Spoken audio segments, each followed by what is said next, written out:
Hey, Shalom, Kal Halal, Yahweh Shmi Shai Bashim Chakadash, the one of the apostles of great millstone, and Shalom to those on the highways and byways, doing the work sincerely and faithfully and continually fighting that good fight of faith. Lord willing, we're finding that number to be delivered, but until then, we're going to keep pushing and striving to please Yahweh Shmi Shai and to fulfill his will. All right? So, who you see on the screen here is a guy by the name of Charles Herbert Allen. All right. Now, unless you're familiar with a little bit of history and concerning the Caribbean islands, you're not going to be familiar with who this guy is. All right. This man has been dubbed the man who stole Puerto Rico. Okay. And want to get a little bit of info on him and read about some of the things he's done. And Puerto Rico has been the whore, if you will, because prior to America gaining full access to Puerto Rico was under Spain's rule for 400 years, right? And then America helped Puerto Rico, gain its independence from Spain, but at a heavy cost, because that's when this guy moved in and he became like the father of the sugarcane. All right. So from there, let's go and do a little reading. Let me get this thing out the way here. It says, the man who stole Puerto Rico. And this is dated March 3rd, 2015. It says, we think of Robert Burroughs and the usual suspects, including John D. Rockefeller, J.P. Morgan, and Cornelius Vanderbilt. But one robber baron has gone unappreciated. The man who stole Puerto Rico. His name is Charles Herbert Allen, the first U.S. civilian governor of Puerto Rico. He served only 17 months, but that was all he needed to perform one of the most spectacular crimes of the 20th century. By the time Allen left Puerto Rico, the entire island was a crime scene. All right. So they knew exactly what they were doing by giving Puerto Rico a hand to gain its independence from Spain. All right. They had an agenda. They had an ulterior motive, and it worked to perfection. And this is why I just read, by the time Allen left Puerto Rico, the entire island was a crime scene. Okay. It says Allen hailed from Lowell, Massachusetts, famous for the child labor and textile mill sweatshops. Now Lowell, that's probably about 40 minutes from where I'm at. Okay, but again, these devils had their hands in a bit of everything. Okay. It says, though he never served in the armed services, he loved to dress in military regalia and have people address him as Colonel. Another fraudster. That's him there. It says, he arrived in Puerto Rico on April 27, 1900, like a Roman conqueror, with naval cannon salutes and the 11th U.S. Infantry Band and a division of armed soldiers behind him. He marched through San Juan into the governor's mansion. The mansion was gift-wrapped. Allen delivered his inaugural address behind the largest, most imperial flag that Puerto Rico had ever seen. Okay, so they were slowly but surely making their moves. All right, and the people of Puerto Rico, they really didn't know what was going on.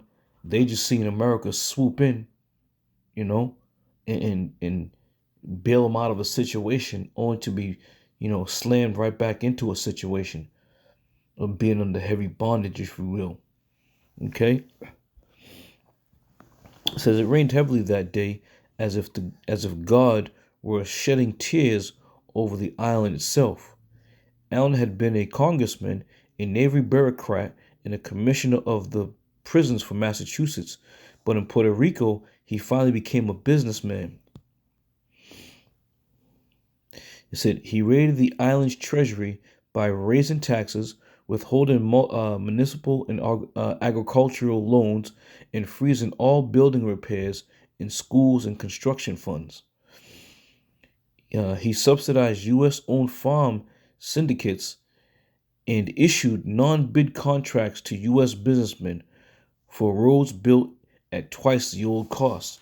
All right. So when you get into the history of what truly went on over here, there were several businessmen that had also come to Puerto Rico who also laid claim to land and farming and agricultural things. All right. And this is why it became a territory of the United States, because all these men from the United States were doing all types of business and lining their pockets up steadily. Okay? Continuing on. He created he created new offices and salary lines and staffed by US bureaucrats. By the time he left in September of 1901, nearly all the 11 members of the governor's executive council were U.S. Expatriates, and half the appointed officers in the governors of Puerto Rico had gone to visit America, 626 of them at top salaries. But Allen's real interest in Puerto Rico became apparent in his first report of the governors of Puerto Rico. Here, let me get my glasses on. I can't see too good here. It says, here are some of the entries. Here we go. It says, the yield of sugar per acre greater than in any other country in the world, page 99.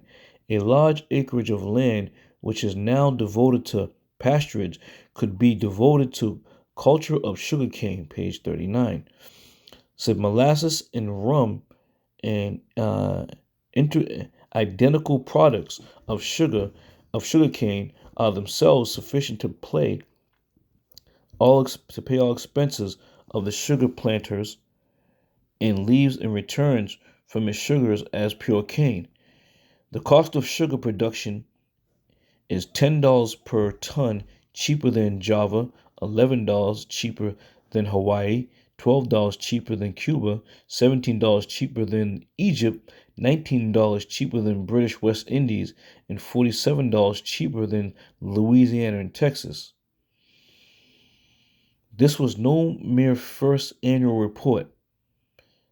To the President of the United States, it was a business plan for a sugar empire, and Allen quickly staked his claim. A few weeks after handling in his report on September 15, 1901, Allen resigned as governor and headed straight to Wall Street, where he joined the House of Morgan as vice president of both Morgan Trust Company and the Guaranty Trust Company of New York. Allen built the largest sugar syndicate in the world, and his hundreds of political appointees in Puerto Rico provided him with land, grants, taxes, subsidies, water rights, railways, easements, foreclosure sales, and favorable tariffs. And by 1907, Allen syndicated the American Sugar Refinery Company, owned or controlled 98% of the sugar processing capacity in the United States, and was known as the Sugar Trust. By 1910, Allen was the treasurer of the American Sugar Refinery Company. By 1913, he was the president, and by 1915, he sat on the board of directors. By 1930, Allen and U.S. banking interests had converted 45% of all arable land in Puerto Rico into sugar plantations. These bank syndicates also own the Insular Postal System and the entire coastal railroad and the international seaports of San Juan. These devils, they went to Puerto Rico and just cornered the market, all right? Which then in turn left the people of Puerto Rico in dire straits at the mercy of these Americans. By 1934, 80% of all the sugarcane farms in Puerto Rico and their underlying land were owned by U.S. banking syndicates. Allen, the American Sugar Refinery Company, set the template for all of them. Today, the American Sugar Refinery Company is known as Domino Sugar. All right? So they're still wheeling and dealing. It says, as the first civilian governor of Puerto Rico, Allen used his governorship to acquire international sugar empire and controlling interests over the entire Puerto Rican economy. Charles Herbert Allen, the first civilian governor, the man who stole Puerto Rico. All right. So, you can go online and, look into a lot more of what they've done, because in their reign to corner the market in the sugar field, there was a lot of tragedy that fell upon the so-called Puerto Ricans. All right, they did horrific things because the Puerto Ricans were fighting back. They were trying to fight back, but as we read earlier, they was this dude had all kinds of military might and in the protection, because he knew exactly what he was trying to do. Now, there was a nationalist party started by the name by a man by the name of, what's his name? What we got here? Pablo Abluz Campos. All right. Now, this man Pablo, he went to Harvard, uh, graduated from Harvard, and he went to different places, very well educated, for the time at that time, and ended up going back to Puerto Rico, and he seen what these Americans were doing in Puerto Rico. So he decided to start the Nationalist Party and try to take back Puerto Rico and put it back to its pure state, if you will. But they ended up doing all types of shit to this man. The first round of jail time he did was 10 years. And after that, after they jammed him up, they ended up locking him up for life. But what they did to him while they locked him up, they hit him with all kinds of radiation, poisoned him. So he ended up dying, in the jail. And once they got rid of him, there was no real resistance, if you will, coming from the Puerto Rican people or the Nationalist Party. But in fact, Esau rained hell on any and everybody who tried to oppose what Esau was doing over there. Okay? But that being said, that wasn't all that happened over there. All right. So also, we're going to look at a couple things right now concerning some of the people that passed through Puerto Rico, and this man namely in particular. All right, let's go down here.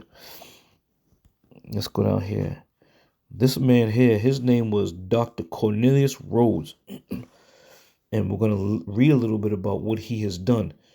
Now, clearly he was on the cover of Time magazine. And anybody that's on the cover of Time magazine, they pretty much, have done things to be worshipped, to be praised, to be sought after. Okay? And it says here at the bottom, it says Dr. Cornelius Rhodes was featured on the cover of Time on June 27, 1949. Cover credits Boris, whatever that name is. All right? But let's go take a look to see what this man has done when he was over in Puerto Rico. All right. So not only were these businessmen setting up shop and laying claim to damn near every ounce of Puerto Rico, you also had these so-called, doctors and, nurses going over there, using the Puerto Rican people as guinea pigs. All right. So it breaks it down about the 10, the most horrible things, but this here is number 10. It says infecting Puerto Rico with cancer. And this is what this devil's done. It says Dr. Charles Rose, who graduated from Harvard University with a degree in pathology, had an esteemed career with the United States government.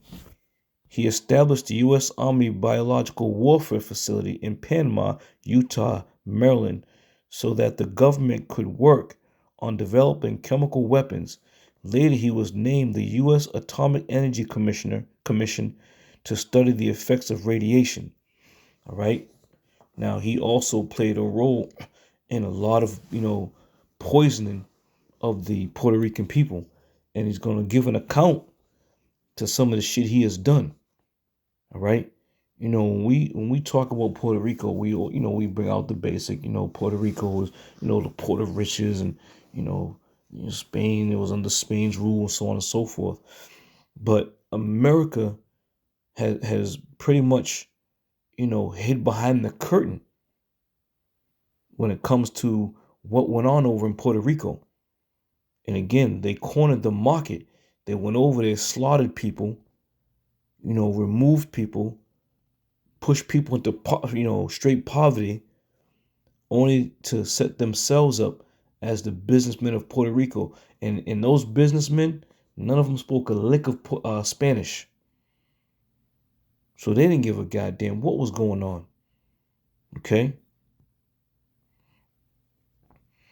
It says, if the sound of the government appointed doctor conducting radiation experiments sounds a bit shady, there's a reason why. Before Rhodes rose through the ranks in 1931, he performed horrible medical tests in Puerto Rico in which he intentionally infected people with cancer cells. At least 13 people died as a result of his experiment. All right? So, again, this man made it on the cover of Time magazine.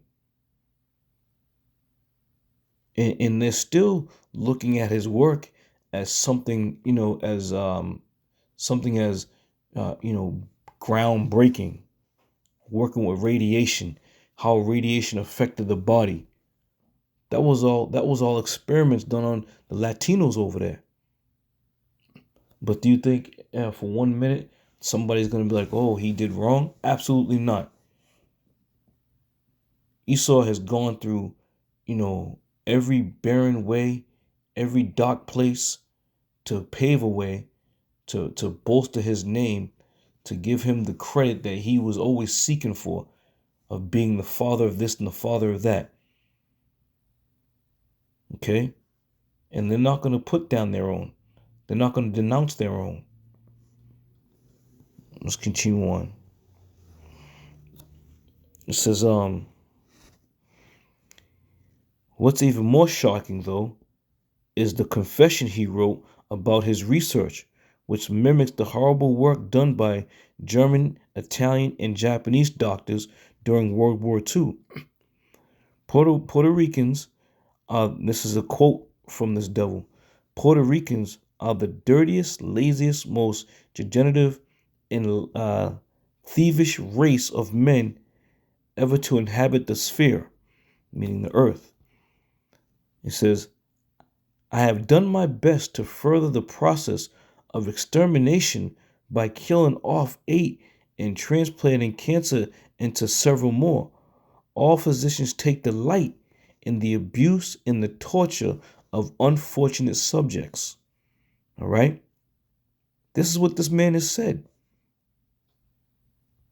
And he's to be praised. He's to be looked at as this world-renowned doctor who's done, great things. This goes to show you, man, they have no love for you Israelites, not 1 ounce. Nobody gives a damn. Nobody gives a hot damn, man.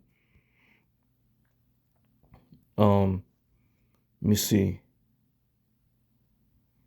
I didn't really go too much into this. Evil doctors and scientists from World War II.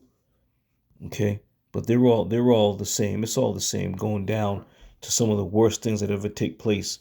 But this is what the one I wanted to highlight was this devil here. All right, Dr. Cornelius Rose. So don't get it twisted, man. the hatred, going back to the book of Genesis, the hatred continues to this very day. All right. And the Lord has authorized and sanctified these devils to be ready to come down, having great wrath, mainly in the time of Jacob's trouble. All right. They haven't forgot this man's work. They haven't forgot the things he's done. They're going to capture you. They're going to detain you. They're going to torture you with all types of radiation, all types of chemical warfare. These are the things that are at hand. These are the things that Esau exercises himself in. Okay? So don't think that, these things we're reading are old and done away with. All right? They have been refined and they're on the rise and they're going to be performed. Yep. This is Habakkuk 2 and 5. Yea, also, because he transgresseth by wine, he is a proud man, neither keepeth at home, who enlarges his desires as hell, and is death, and cannot be satisfied, but gathereth unto him all nations, and heapeth unto him all people. Okay, so going back to the sweeping of Puerto Rico by these so-called United States businessmen. Okay, isn't it not written right here? It says he transgresses by wine. Because when Puerto Rico was under that rule of Spain, they were tired. They were tired of being ruled the way they were being ruled. But they were better off staying with the Spaniards than they were coming over to America. Okay? Because now they realize and they see that this man is the devil that the Bible speaks of. No doubt. All right? And just taking it to present day, just the things that have transpired with these big storms. If this place is a territory of the United States of America, then you would think they would get that equal opportunity.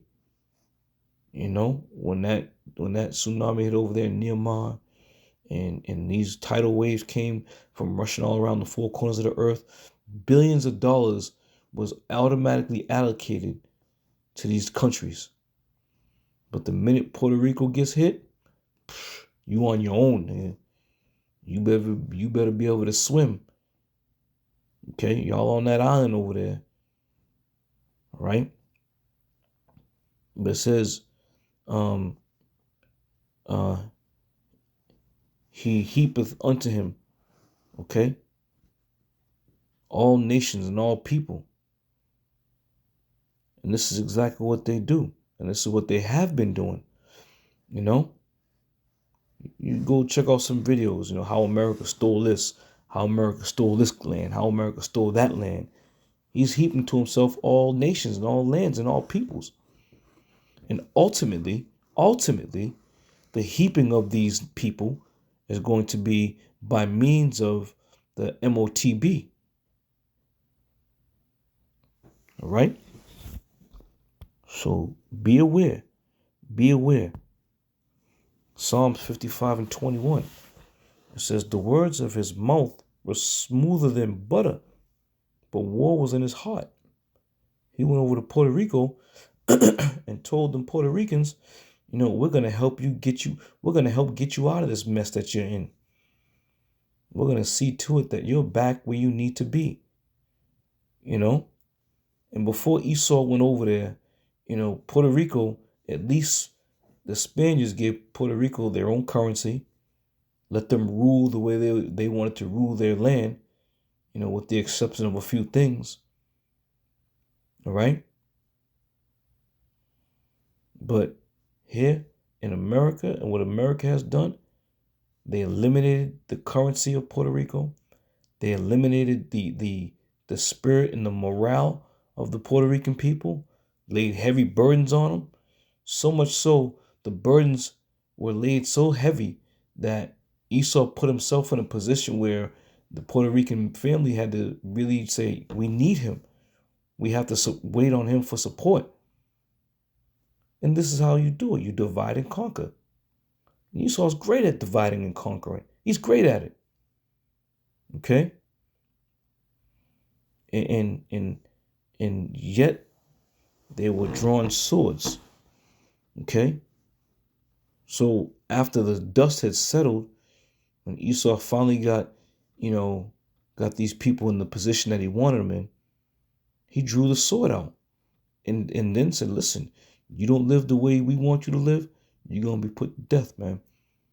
And a lot of Israelites over there, a lot of Ephraimites over there got put to death because they were going against the grain.